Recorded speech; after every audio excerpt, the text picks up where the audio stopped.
Hello viewers, welcome to தீப்ஸ் mathematics 23. So இந்த வீடியோவில் பழைய சமச்சீர் 6வது புத்தகத்தில் இருக்கக்கூடிய 5வது இயல் தாங்க நம்ம தெரிஞ்சுக்க போகிறோம். ஸோ ஆல்ரெடி 4 இயல் வந்து நம்ம கம்ப்ளீட் பண்ணிட்டோம் இல்லைங்களா. ஸோ புது சமச்சீர் 6லேருந்து 12 வரையும் நம்ம ஃபுல்லாக கம்ப்ளீட் பண்ணிட்டோம். இப்போ பழைய சமச்சீரில் 6வது புத்தகம் வந்து நம்ம போயிட்டுருக்கோம். ஸோ உங்களுக்கும் நம்மளோட டெஸ்ட் பேச்சஸில் ஜாயின் பண்ணணுங்கிற இன்ட்ரெஸ்ட் இருந்துச்சுன்னா நியூ பேச்சஸ் எல்லாமே நிறையா கொடுத்துருக்கோம். ஸோ நீங்களும் டீட்டெயில்ஸ் கேட்டு தாராளமாக ஜாயின் பண்ணிக்கலாம். ஸோ டிஸ்கிரிப்ஷனில் வாட்ஸ்அப் நம்பர் இருக்குது, அதை எடுத்து டெக்ஸ்ட் பண்ணி டீட்டெயில்ஸ் கேட்டு நீங்களும் சீக்கிரமாகவே ஜாயின் பண்ணிக்கோங்க. ஓகேங்களா? சரிங்க. இன்றைக்கான முதல் பாடம் என்னென்னு பார்த்தீங்கன்னா சித்தர் பாடல். சரிங்களா? ஸோ சித்தர் பாடல் என்ன கொடுத்துருக்காங்கன்னு வந்து பாருங்களேன். வைதோரை கூட வையாதே, இந்த வைய முழுவதும் பொய்த்தாலும் பொய்யாதே, வெய்ய வினைகள் செய்யாதே, கல்லை வீணில் பறவைகள் மீதில் எய்யாதே. அதாவது தவறான செயல்கள் எதுவுமே செய்யாத, மற்றவங்க எப்படி இருந்தாலும் நீ ஒழுங்கான சமத்தான பிள்ளையாக இரு. அதை தான் வந்து என்ன பண்ணுறாங்க இதில் சொல்லியிருக்காங்க. இதை யார் சொல்லியிருக்காங்கன்னு பார்த்தீங்கன்னா கடுவெளி சித்தர். ஸோ சித்தர் பாடல்னாலே தெரியுது ஏதோ ஒரு சித்தர் தான் இது எழுதியிருக்காங்க அப்படின்னா. இப்போ இவர் யார்? கடுவெளி சித்தர் அப்படின்னு வந்து சொல்கிறாங்க. சரிங்களா? சரிங்க.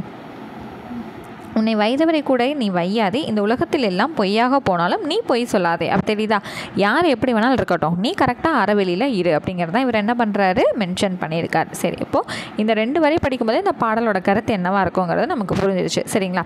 சரி, இப்போ சொற்பொருள் வந்துடுவோமா. வெய்ய வினைனா துன்பம் தரும் செயல். அடுத்தது வேம்புங்கிறது கசப்பான சொற்கள்.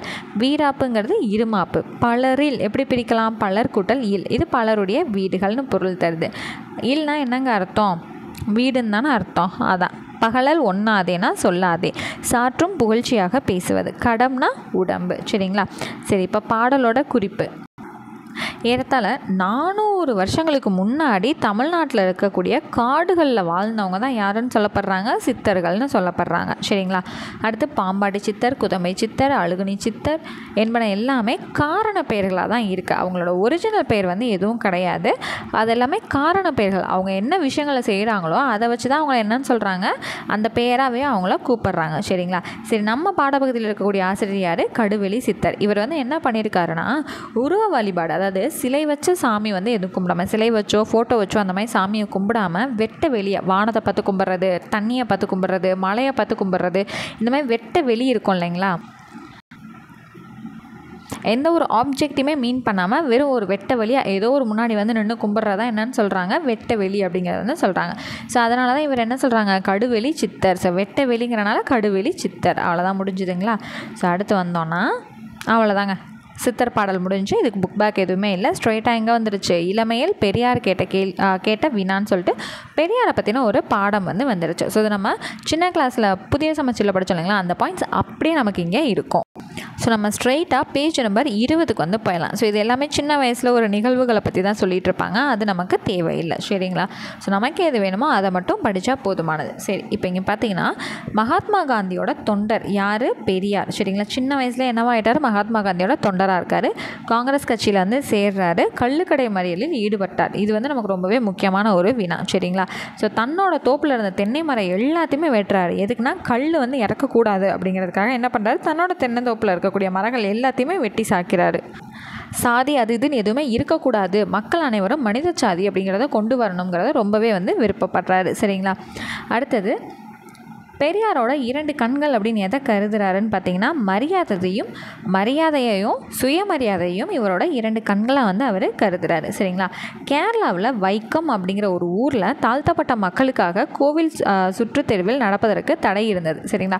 அதை எதிர்த்து போராடி வெற்றி கொண்டதுனால இவரை வைக்கம் வீரர்னு சொல்கிறாங்க. கேரளாவில் வைக்கம்ங்கிற ஊரில் இவர் வெற்றி பெற்றனால அவரோட பெயர் வைக்கம் வீரன் வந்து அழைக்கப்படுது. ஓகேங்களா?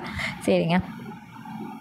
பெண்களுக்கு சமூகத்தில் ஒரு உயர்வு கிடைக்கணும் அப்படின்னா பெண்கள் கண்டிப்பாக கல்வி கற்கணுங்கிற விஷயத்த எல்லாருக்குமே அறிவுறுத்திட்டு இருந்தார். ஸோ அதை பற்றி தான் அடுத்து ஃபுல்லாக இருக்கும்.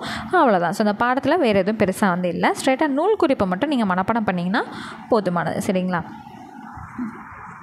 ஸோ இவரோட காலம் 17/9/1879 24/12/1973 வரைக்கும். சரிங்களா? ஸோ இவர் மொத்தமாக 8600 நாட்கள் வந்து உயிர் வாழ்ந்திருக்காரு. ஸோ இந்த தொலைவு பயணம் இதெல்லாம் நமக்கு தேவையில்லைங்க. நமக்கு எது தேவையோ அதை மட்டும் மெமரைஸ் பண்ணால் போதுமானது. 1970ஆம் வருடம் வந்து சமுதாய சீர்திருத்த செயல்பாடுகளுக்காக ஐநா சபை இருக்குது இல்லைங்களா, ஐநா சபை பெரியாருக்கு யுனெஸ்கோ விருது வந்து கொடுத்துருக்கோம். ஸோ இதே டேட்டாவை நம்ம புது சமச்சீர் 9ஆம் வகுப்புலையும் நம்ம படிச்சிருக்கோம் இல்லைங்களா, எக்ஸாக்டாக இதே டேட்டா தான் நம்ம படித்தோம். அடுத்தது நடுவண் அரசு 1978ஆம் வருடம் இவரோட உருவம் பொறுத்த அஞ்சல் தலையை வந்து வெளியிடுறாங்க, இங்கே கொடுத்துருக்காங்க இல்லைங்களா. ஸோ அதுதான். ஸோ இதுவுமே நம்ம எங்கே படித்தோம், புது சமச்சீர் புத்தகத்தில் படித்தோம் இல்லைங்களா. ஸோ இங்கே எக்ஸ்ட்ரா நம்ம என்ன தெரிஞ்சுக்கிறோம், இவரோட காலம் மட்டும் தெரிஞ்சுக்கிறோம். ஸோ இதுவுமே அங்கே இருந்துச்சுன்னு தான் நான் நினைக்கிறேன். அவ்வளோதாங்க. ஸோ ஆக்சுவலாக வந்து பார்த்திங்கன்னா இந்த இயலில் இதுக்கு மேலே வேறு எதுவுமே இல்லை. தங்க மாம்பழம் சூட்டுக்கோலும். ஸோ இது வந்து பார்த்திங்கன்னா வெறும் ஒரு துணைப்பாட கதை தான். சின்ன பசங்களுக்கு சிறுவர் மலர்லாம் வரும் பார்த்திங்களா, அந்த மாதிரி தான் இருக்கும். உங்களுக்கு வேணும்னா ஃப்ரீ டைம் பாஸ் பண்ணணும்னு நினச்சிங்கன்னா சும்மா வந்து ரீட் பண்ணி பாருங்கள். மற்றபடி இந்த இயலில் வேறு எதுவுமே இல்லைங்க. ஸோ இலக்கணமே எப்படி இருக்குன்னா, நீ வந்து ஒத்த சொல்லி கொம்பை இது பண்ண, ரெட்டை சொல்லி கொம்பை இது பண்ண, இதை வந்து வாசித்து காட்டு, இந்த செயல்பாடை வந்து கலந்துரையாடு, இந்த மாதிரி விஷயங்கள் மட்டும்தான் வந்து இதுக்குள்ளே இருக்கே தவிர நம்ம தெரிஞ்சுக்க வேண்டிய இலக்கண குறிப்பு அப்படிங்கிற மாதிரி இங்கே எதுவுமே இல்லை. சரிங்களா. சும்மா அந்த 12 அப்படிங்கிறதுல இன் அப்படிங்கிற தப்பாக கொடுத்துட்டு 3 சொல்லினா 2 சொல்லினா அதை சொல்லு, அந்த மாதிரி தான் இருக்குது. ஸோ நமக்கான டிஎன்பிஎஸ்சி சம்மந்தமானது எதுவுமே இங்கே இல்லை. சரிங்களா. ஸோ இங்கே மட்டும் சும்மா பார்த்திங்கன்னா உருவ வழிபாடு செய்யாமல் வெட்ட வெளியே கடவுளாக வழிபட்டவர் யாருன்னா கடுவெளி சித்தர். வைக்கம் வீரன் அழைக்கப்பட்டவர் பெரியார். பெண்கள் டேஸ் முதலிய விளையாட்டுகளை கற்றுக்கொள்ளுதல் வேண்டும் என பெரியார் கூறினார். இது நமக்கு தேவையில்லை. தங்க மாம்பழம் இதுவும் நமக்கு தேவையில்லை. அவ்வளோதாங்க. இது எதுவும் நமக்கு தேவையில்லை. அவ்வளோதான். அடுத்து வந்திங்கன்னா 3வது இயல் நமக்கு வந்துருச்சு இல்லைங்களா. ஸோ இதை நெக்ஸ்ட் கிளாஸில் நம்ம வந்து தெரிஞ்சுக்கலாம். ஸோ இந்த 3வது இயல் பார்த்துட்டோம் அப்படின்னா 6th ஸ்டாண்டர்டில் இருக்கக்கூடிய 2வது பருவம் வந்து நமக்கு டோட்டலாக கம்ப்ளீட் ஆகிடும். 3வது பருவங்கிறது என்னென்னா இந்த 3வது இயலுங்கிறது என்னென்னா செகண்ட் டேர்மில் இருக்கக்கூடிய 3வது இயல். அப்போ மொத்தமாக பார்த்திங்கன்னா இது 6வது இயலுங்கிற கணக்கில் வருது இல்லைங்களா. ஸோ உங்களுக்கும் நம்மளோட பேட்சில் வந்து ஜாயின் பண்ணணுங்கிற இன்ட்ரெஸ்ட் இருந்துச்சு அப்படின்னா தாராளமாக நீங்களும் இப்போவே கூட ஜாயின் பண்ணிக்கலாம். ஸோ டிஸ்கிரிப்ஷனில் இருக்கக்கூடிய வாட்ஸ்அப் நம்பர் எடுத்துக்கோங்க, டெக்ஸ்ட் பண்ணி டீட்டெயில்ஸ் கேட்டு நீங்களும் ஜாயின் பண்ணிக்கலாம். ஓகேங்களா. ஸோ நெக்ஸ்ட் கிளாஸில் நான் உங்களை மீட் பண்ணுறேன். தேங்க்யூ.